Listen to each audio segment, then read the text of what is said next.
There is a very cringe campaign happening right now, specifically from the conservatives and the Zionists, trying to get this narrative to trend and happen that people who are pro-Palestine aren't glad that there's a ceasefire. And they're trying to claim that so that they can undermine the entire movement and go, oh no, these people were never really pro-Palestine, it was just a fad. If you go on social media, particularly Twitter and Instagram right now, you will see the likes of people like Bill Ackman and Dinesh D'Souza sharing this meme to try to make it seem like pro-Palestine activists are not glad about the ceasefire. Aside from wish casting, because they really keep wishing that the pro-Palestine movement would just go away.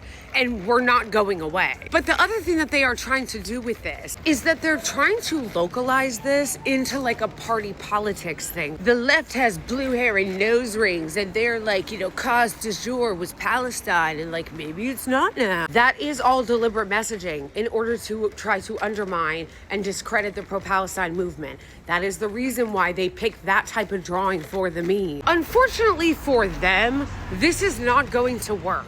Because anybody who has been paying attention to the genocide that's been happening in Palestine the last couple of years knows that not only is this ceasefire the bare fucking minimum, it is only the first step. Palestine still needs to be liberated. They are still occupied. In fact, I'm sure many of you saw this insane graph showing where they drew the perimeters of how far they'll pull their troops back. So not completely out of Gaza, pushing them into a smaller and smaller portion, which is part of the definition of ethnic cleansing. Part of this ceasefire is them saying that they're going to stop restricting aid. They're going to open up all the different corridors and allow aid to surge in, which again, that's just them admitting to their war crimes, because they've been saying that they weren't withholding aid. And then as a part of the ceasefire deal, they're like, okay, we'll stop withholding aid. Obviously, all of us are glad and relieved to see the active, vicious, constant assault and bombing stop. Obviously. But again, that's only step one. The IOF need to get all the fuck out of Gaza, okay? Also the fucking occupied West Bank, get the fuck out of there. But this is not over until there is actually justice for the Palestinians, until the Palestinians are free. All of us are watching this with a lot of caution because we know how you guys be.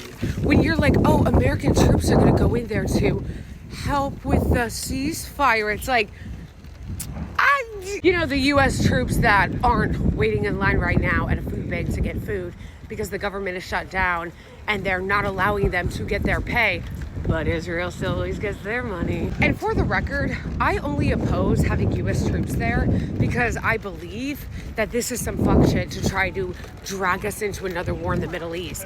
When it comes to actually rebuilding Gaza, I absolutely believe that the U.S. being responsible for funding and running cover for the entire genocide the whole time has a responsibility to help rebuild it. Yeah, there should be international peacekeepers there to protect the Palestinians from the Israelis. And obviously we can't trust the US troops to do it because I don't remember who I heard say it, but they were like, the US is not a neutral arbiter. They're essentially a lawyer for Israel. So there needs to be a neutral arbiter. But yes, when it comes to money and rebuilding, you bet your fucking ass the U.S. is responsible for this. And we should be helping put back together what we paid to break.